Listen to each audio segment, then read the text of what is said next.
Oke, ya. Oke, Bismillahirrahmanirrahim. Assalamualaikum warahmatullahi wabarakatuh. Selamat siang, Bapak Ibu sekalian. Terima kasih diundang di forum ini. Saya menamai judul presentasi saya adalah How to Navigate the Danger Zone. Ya, terinspirasi juga oleh How Maverick Avoiding the Hills. Ya, jadi naik turun segala macam. Kalau kita ngelihat ada bukit di depan, bukan artinya untuk dihindari. Karena kalau kita hindari, ya nggak sampai tujuan.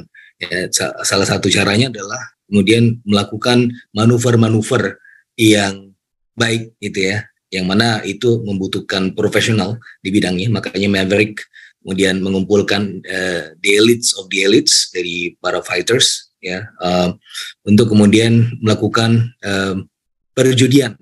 Ya, apakah kemudian mereka bisa menaklukkan medan yang sangat berat atau tidak, yaitu pada akhirnya tergantung bagaimana pengalaman dan kemudian bagaimana kita bisa melihat masa depan.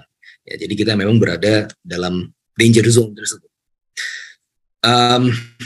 Sedikit flashback, kita juga melihat bahwa Indonesia sebenarnya ekonomi sudah cukup solid, bahwa tahun 2021 itu sudah resmi kita lolos dari resesi.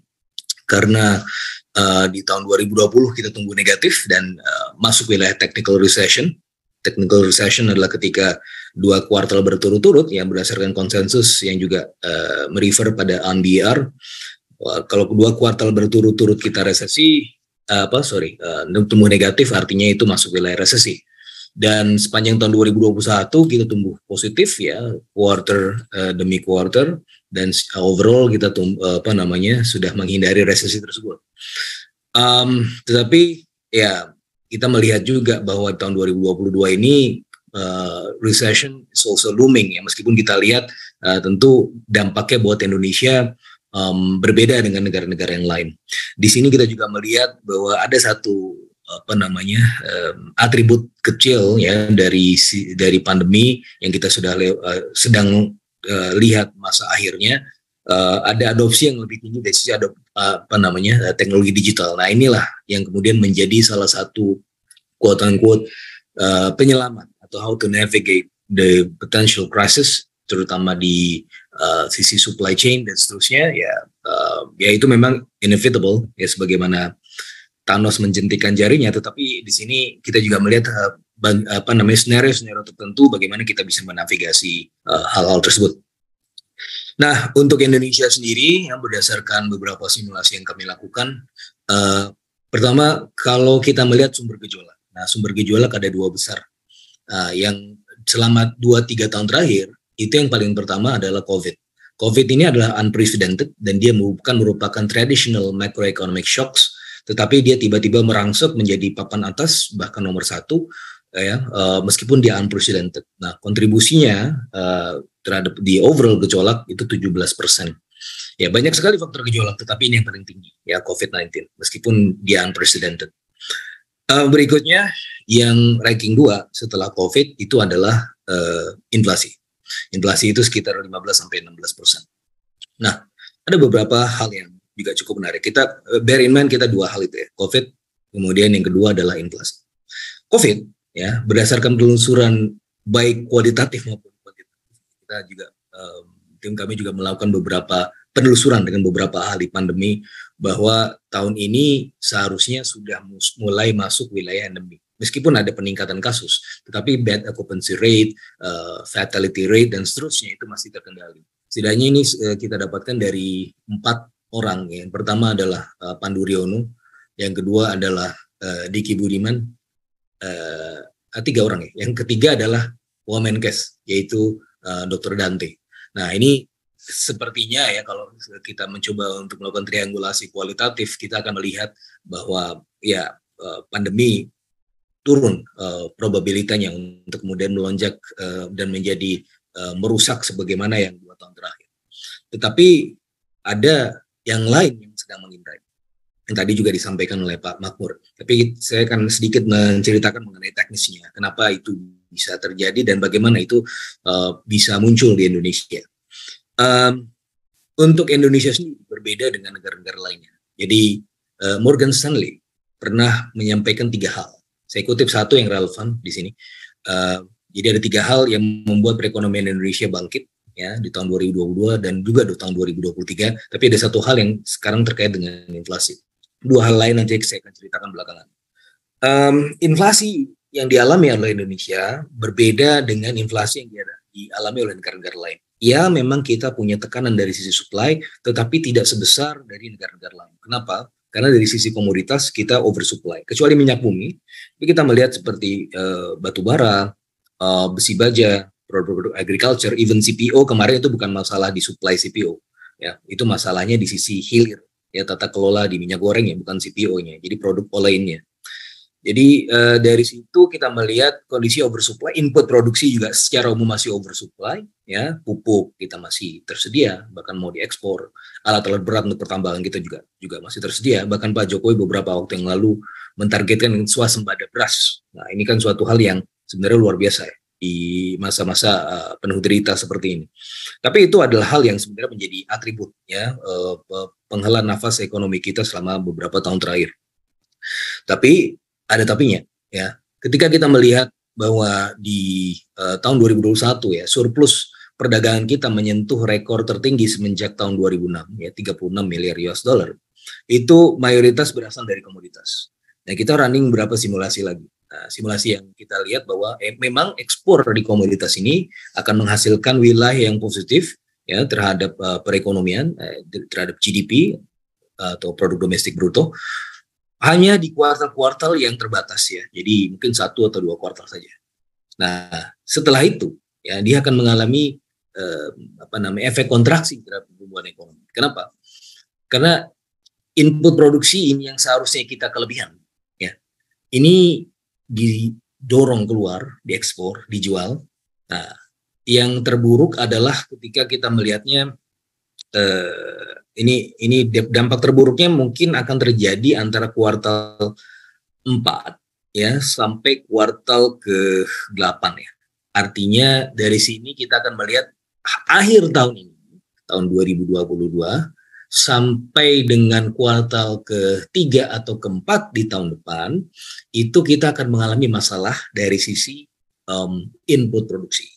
Kenapa ini menjadi masalah? Tadi diekspor ya, kelebihan atau oversupply ini kemudian diekspor secara berlebihan. Kalau tren itu dilakukan terus-menerus, ini akan kemudian membuat input produksi langka. Beberapa temuan anekdotal, ya pupuk kita pengen ekspor ke Afrika dan juga kemudian ke Amerika Selatan.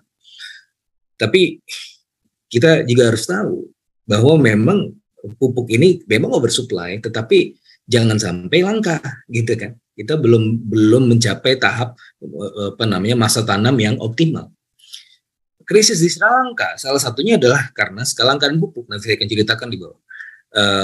Man-made food crisis. Nah ini juga harus diantisipasi.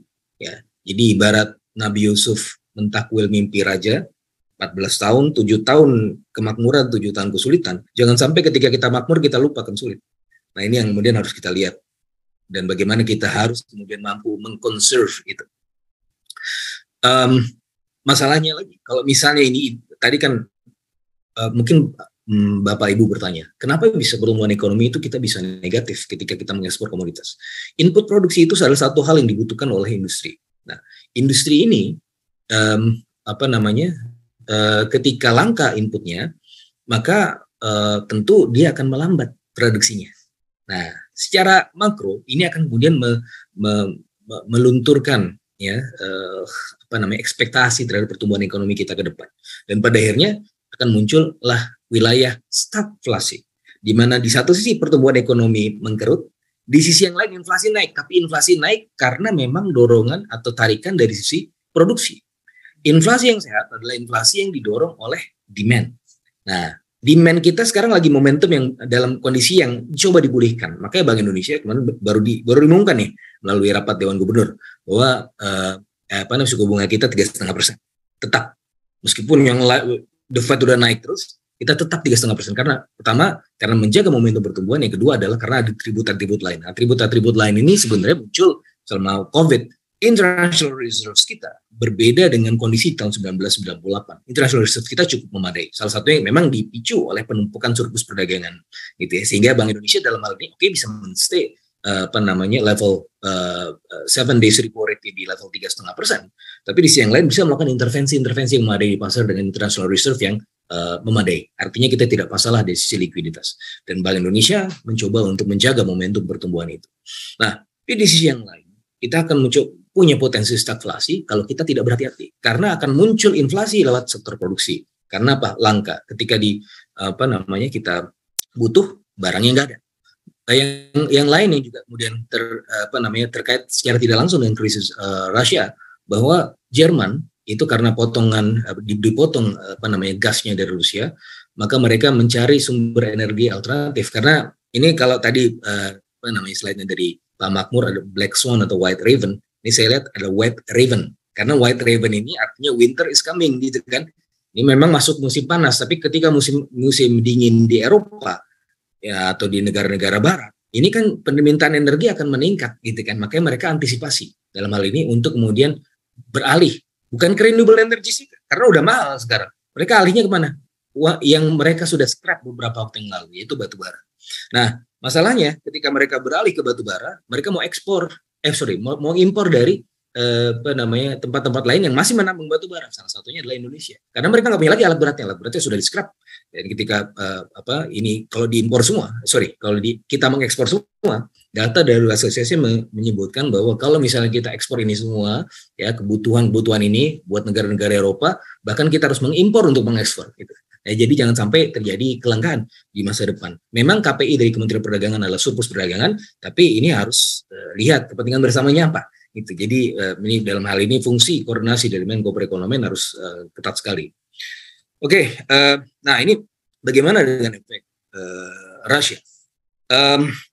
Masih minimal, gitu ya, karena Rusia adalah kalau pandangan dari Indonesia adalah non-traditional partner. Kalau istilah diplomatnya mungkin bukan non-traditional, tapi potential, ya, karena katanya nggak boleh tuh ngomong non-traditional, artinya dia ya terpinggirkan. Tapi ya oke lah, dia potential partner. Tapi apapun artinya itu cuma semantik. Artinya ya memang dia tidak terlalu penting. Cuma memang di dunia yang sudah terintegrasi seperti ini, kalau menurut Richard Baldwin ini adalah the third unbundling atau bahkan globotics, yang globalization and robotics, itu satu peristiwa di satu momen tertentu itu bisa memicu domino effect, atau Baldwin menyebutnya sebagai Baldwin's domino effect. Nah, oke, tidak terlalu besar, tapi ya kita di sini juga impor fertilizer, so Sri Lanka juga seperti itu. Ya, jadi ada banyak hal yang lain yang sebenarnya meskipun at a very minuscule level, tapi ini kita bisa melihat biar bagaimanapun ya ini akan memicu dampak sistemik kalau misalnya kita tidak berhati-hati. Tadi sudah disampaikan juga oleh Pak Makmur, saya skip aja, ini beberapa hal yang memang sangat tergantung oleh energi, tapi yang jelas apa yang terjadi di sektor energi atau komoditas kita secara umum ini bukan hal yang murni dipicu oleh iklim geopolitik yang terjadi sekarang, bahkan itu terjadi selama pandemi. Nah, selama pandemi ini ada muncul disproporsionalitas. Pada Mei tahun 2020, saya ingat waktu itu saya masih menjadi juru bicara di Kementerian Perdagangan. Saya datang ke meja Pak Menteri, ini akan muncul suatu masa. Ya, jadi kan ekonomi itu adalah Cassandra. Cassandra itu cenayang. Cassandra ini adalah kesayangannya Raja Priam, tapi nggak dipercaya. Akhirnya kuda Troya pun masuk dan meluluhlantakkan kerajaan pada saat itu. Tapi anyway, kerjaan ekonom kan meramal, dan itu yang saya lakukan. Saya sampaikan kepada Pak Menteri Agus Parmanto pada saat itu, Pak Menteri, ini ada satu masa, ada disproporsionalitas antara supply dan demand. Kenapa? Ini dipicu oleh big boys, China, Jepang, Amerika Serikat, itu melakukan stimulus, itu akan memicu demand overshooting. Tapi di sisi yang lain kita melihat bahwa selama pandemi ini supply ini terkendala sangat signifikan.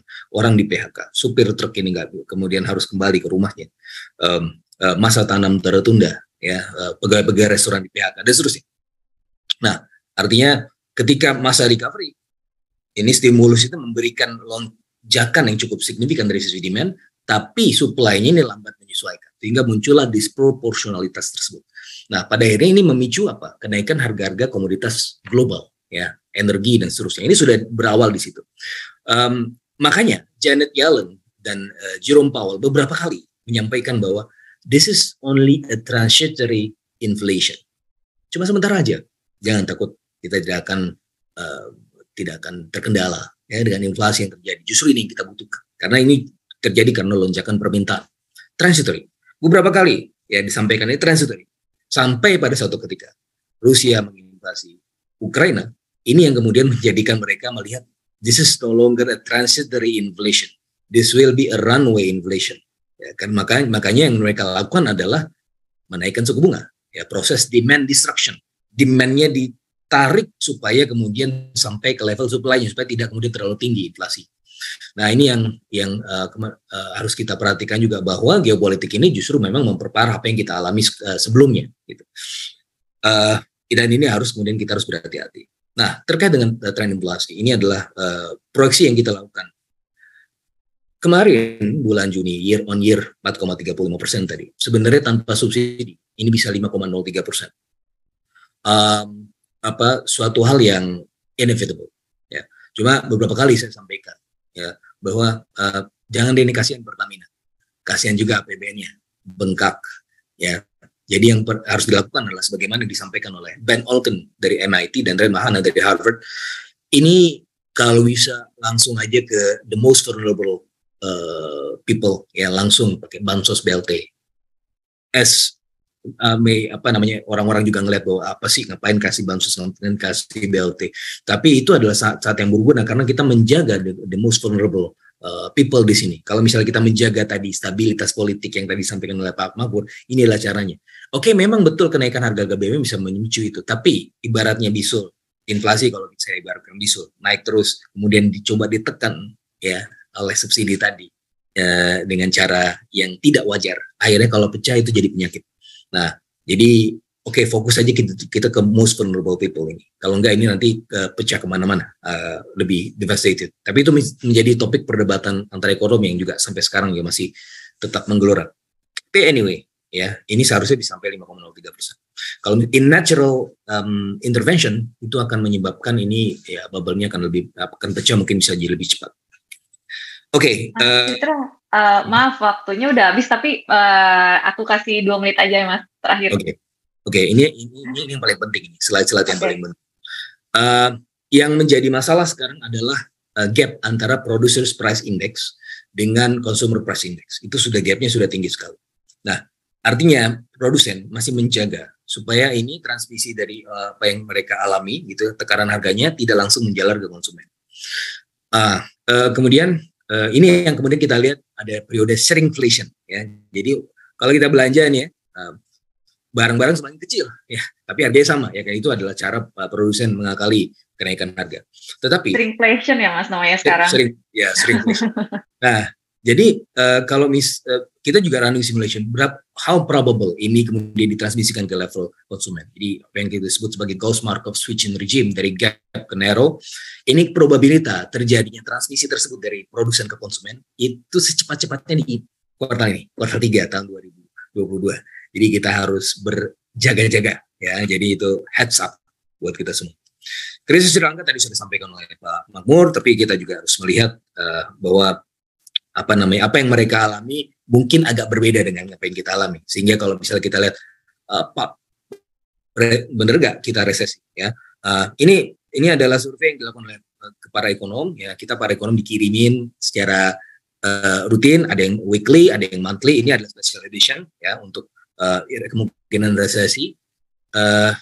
Jadi berdasarkan ini ya, tinjauan kualitatif para ekonom. Tapi nanti ada argumen teknisnya juga di sini. Nah, bisa nanti tinjauan kualitatif bahwa probabilitas Indonesia cuma 3%. Sri Lanka itu sudah 85%, artinya udah tinggi sekali. Singapura itu di-exclude pandangannya karena respon rate yang rendah. Artinya kita memang punya kemungkinan resesi, tapi nggak sebesar yang lain-lain gitu ya. Nah, kalau kita lihat dari secara teknis, dari credit default swap, dari government bond yield, dari government debt, ya government yang sekarang jadi putaran perbincangan di media, kita ngutang besar sekali sama kayak Sri Lanka 100% debt to GDP ratio-nya. Kita 40%. or less gitu ya. Jadi dan bahkan di bawah apa yang disampaikan oleh Maastricht Treaty 60% debt to GDP ratio yang diadopsi oleh Undang-Undang 17 tahun 2003 keuangan negara. Jadi kita masih less probable. Tapi Pak Jokowi ada benarnya ketika menyampaikan ini harus waspada gitu kan. Itu sebenarnya untuk kemudian secara gimmick itu kemudian menyampaikan juga kepada menteri kerja yang bener dong ya. Jangan mikirin anak lo terus. Ya, jadi kalau misalnya ke pasar jualan buat ibu-ibu bukan buat memenangkan anaknya di kontestasi DPR 2024 gitu kan. Jadi kan kemarin ada pasar murah. Kerja menteri yang bener. Jangan setengah-setengah karena ini adalah hal yang unprecedented. Jadi kita harus berjaga-jaga. Jadi kalau ibaratnya ada kebakaran, jauh memang. Tapi kalau misalnya nggak berjaga-jaga, itu sampai juga ke rumah kita. Ada contagious effect. Nah, secara umum, apakah resesi? Resesi itu technical recession. 2 kuartal berturut-turut negatif. Ini ada skenario kami. 3 skenario positif, optimis, moderat, dan juga worst case. Di 3 skenario ini pun di tahun ini kita tidak melihat adanya kemungkinan negatif ya. Di tahun depan juga sama ya antara 5,2 sampai 5,6%. Artinya Ibu Ketua IMF kemarin pas datang di sini ketika berbicara bahwa Indonesia masih healthy, ya itu bukan basa-basi. Memang ada landasan. Itu saja dari saya, Mbak Muti. Terima kasih. Terima kasih banyak Mas Fitra atas paparan.